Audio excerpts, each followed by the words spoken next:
Hello everybody, I hope all of you are doing well. I am Dr. Salah Shaheen, Professor of General Surgery, Qasr Al Aini Hospital, Cairo University, Egypt.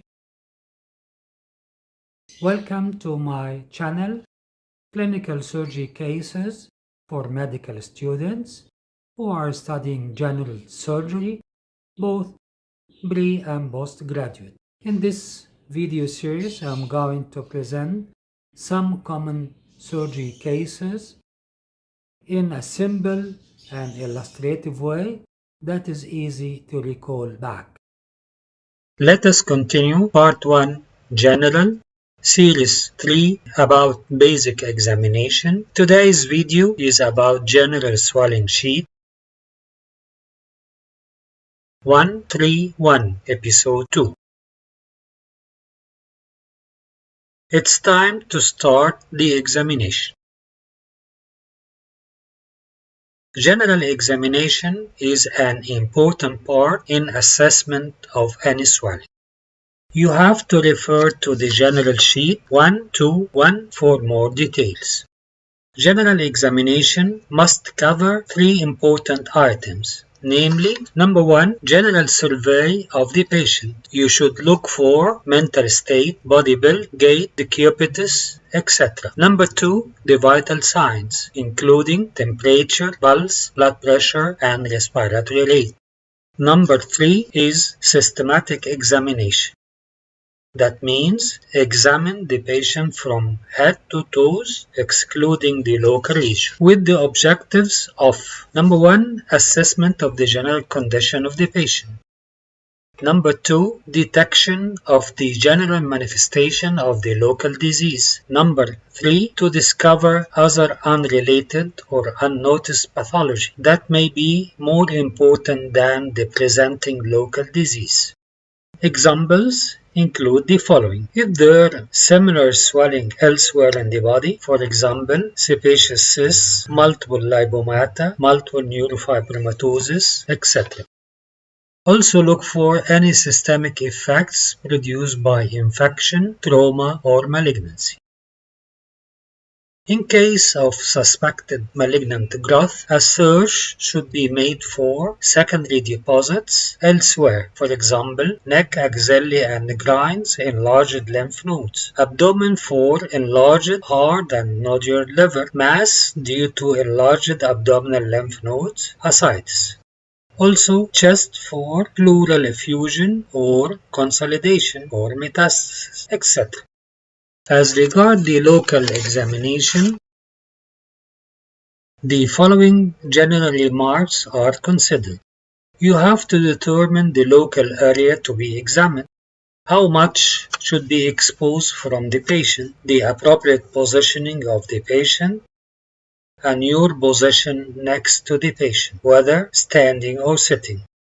The steps of the local examination include inspection, palpation, percussion, auscultation, and special examination. You have to follow a definite order in order not to miss something, but important things at first. Finally, points to describe as appropriate to the lump, as not all will be required every time. Local examination of a swelling starts by inspection. All items of inspection start by letter S. At first, look for the number, which may be single, double, or multiple. Actually, multiples means 2 or more. You have to think of possible differential diagnosis.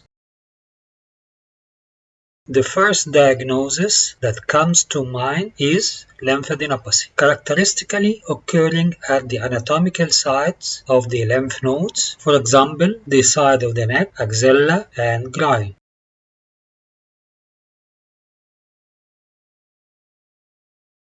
Next is multiple sebaceous cysts that occur in any part of the body except the palms and soles, being devoid of hair, but are common in hairy areas like the scalp, face, scrotum, and the back. Multiple lipomata as Durkheim's disease of multiple painful lipomas as shown in the pictures. Also multiple neurofibromatosis or von Recklinghausen's disease.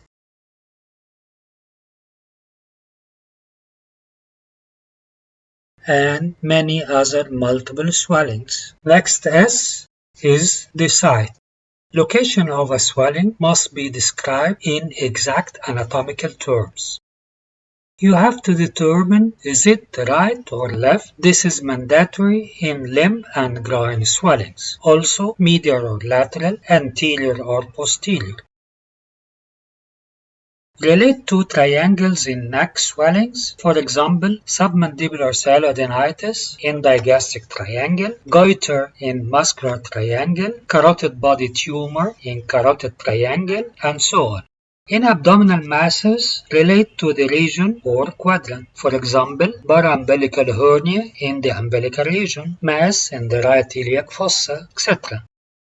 If possible, measure the distance from certain anatomical landmarks, like a nearby bony prominence, for example, angle of the mandible, mandibulosternal angle, epicondyle, olecranon, tibial tuberosity, malleolus, etc. Don't guess distances. Use a tape measure. Some swellings are peculiar in their positions. For example, sequestration dermoid occurs at the line of fusion, postauricular, external angular, sublingual, etc. Goiter occurs at the muscular triangles. Lymphadenopathy characteristically at the anatomical sites of lymph nodes. The coming S is for shape. Use 3D terms to describe the swelling shape. A swelling may take the shape of an organ, for example, thyroid, kidney, parotid, rib. This may help making an anatomical diagnosis. Regular or symmetrical swellings may be globular or spherical. Sometimes it looks hemispherical. Importantly, don't say circular. The regular swellings may be ovoid. And also don't say oval. Symmetrical swelling may be fusiform in shape. Notice that the shape is usually irregular in malignant swellings. For asymmetric swellings, you can use descriptive terms such as pear-shaped, kidney-shaped or reniform, club-shaped, butterfly, horseshoe, sausage-like, or dumbbell-shaped. On describing the shape, use the expression the swelling looks hemispherical, ovoid, or irregular in shape, or any other shape. Why? This is because palpation finding may not correlate with the inspection finding. Examples are globular or hemispherical as for dermoid cysts. Swelling may be transverse ovoid as subhyoid bursitis. May be dumbbell-shaped, typically in compound bulbar ganglion. Thyroid enlargement may take the butterfly shape or the horseshoe pattern. Thyroglossal cyst presents as a globular or vertically ovoid swelling. Next, S stands for the size. Lumps are three-dimensional, so three measurements, width, length, and depth, should be described. The depth may be impossible to measure clinically, especially in deep swellings. The size is expressed as follows in terms of common objects like an olive, lemon, or orange, but this is subjected to variation. Or by conventional measures centimeter or inches using a ruler or a measuring tape. You may use patient's finger as in case of spleno and hepatomegaly. These measurements serve as a reference when repeated to determine the progress of the lesion. Asymmetrical or irregular lumps need more measurements to describe them accurately. So, a diagram is better used to clarify the description. When a lump is rapidly changing in size, for example, an expanding hematoma or an acute abscess, the progress can be monitored by outlining the circumference with a skin marker and follow up.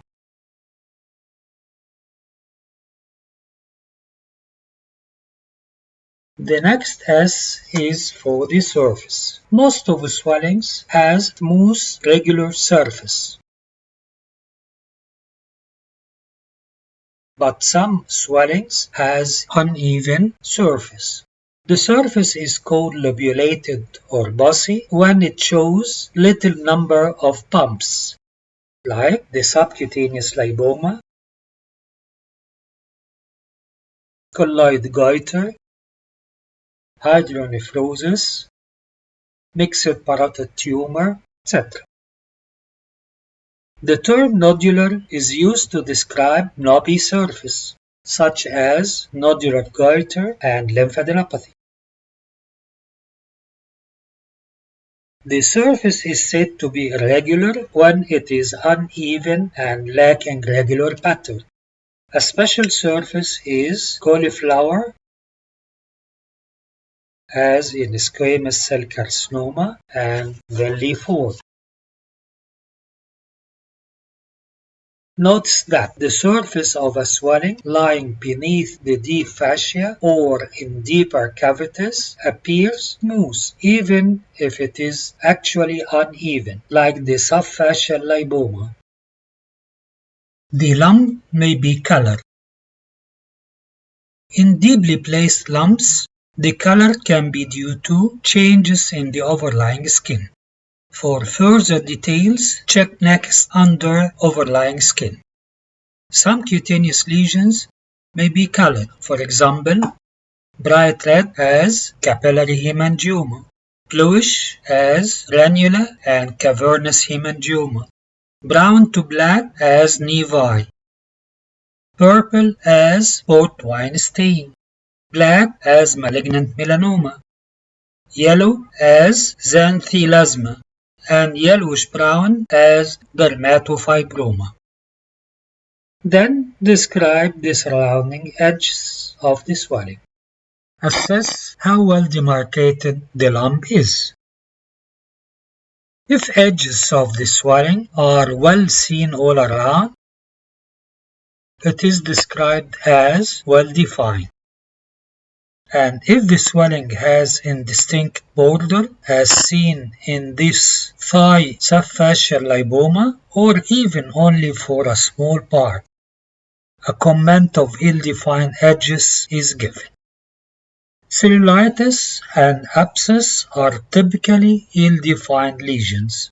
For such right submandibular swelling, you may describe as well-defined from below and backwards, but indistinct from above and anterior. In thyroid gland enlargement, it is enough to give a comment only on the lower border by saying, the lower border is well seen or there is no retrosternal extension. Satellite nodules may be seen in cases of malignant melanoma, and the lesion is considered ill-defined. A simple way to help describing the edge of a lump is to look at the angle between the swelling and the surroundings. If obtuse angle, the swelling is ill-defined. If right angle, it is well defined. and if acute, it is pedunculated. The next S is for special signs. Special signs are applied only for special swellings. A frequent special sign is pulsation.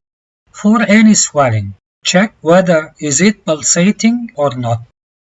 This is done by looking tangentially to the surface of the swelling.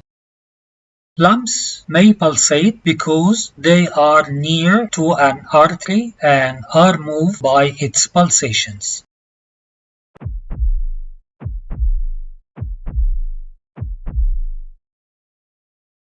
This type is called transmitted pulsation. Swellings arising from arteries like aneurysms, arteriovenous fistula, and vascular growth such as carotid body tumor show expansile pulsation.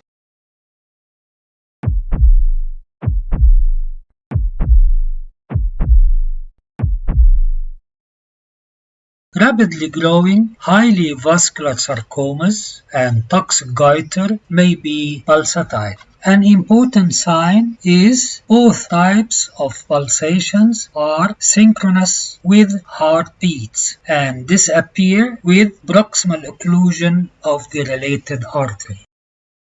Another important special sign is cough impulse. Ask the patient to cough. The sign is positive if the swelling expands momentarily or increases in size in all directions, or the swelling appears where there was none. The sign is also positive on sneezing or straining and in children by crying.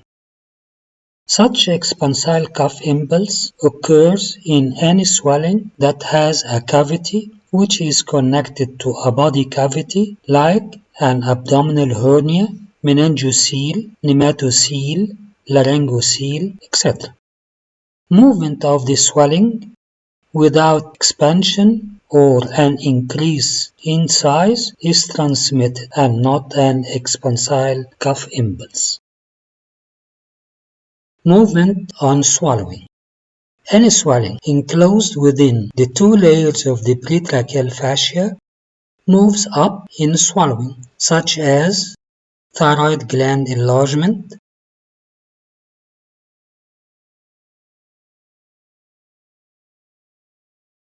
thyroglossal cyst, pretracheal and prelaryngeal lymph nodes enlargement. Hyoid laryngocele, and other laryngeal masses move up also on swallowing.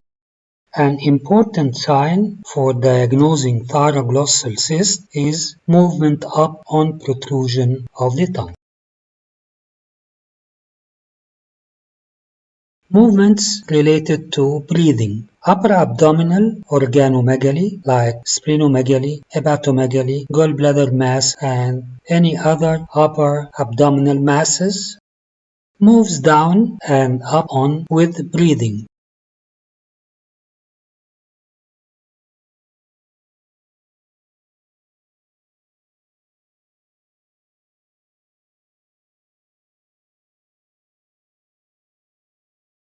Being related to the movement of the diaphragm. While anti-abdominal wall swellings move anteroposteriorly with breathing. Another type of movement, such as visible peristalsis, may be noticed in patients suffering from chronic intestinal obstruction.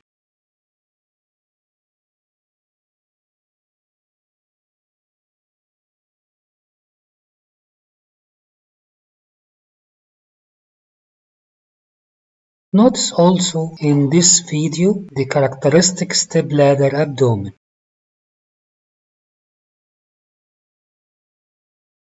Visible gastric peristalsis is seen in upper abdomen in cases of chronic gastric outlet obstruction.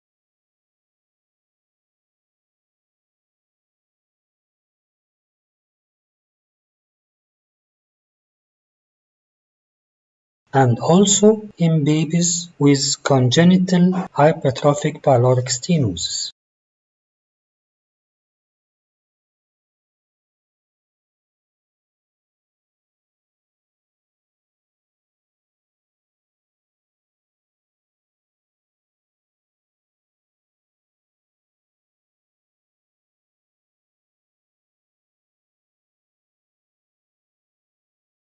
Gastric peristalsis typically moves from left to right.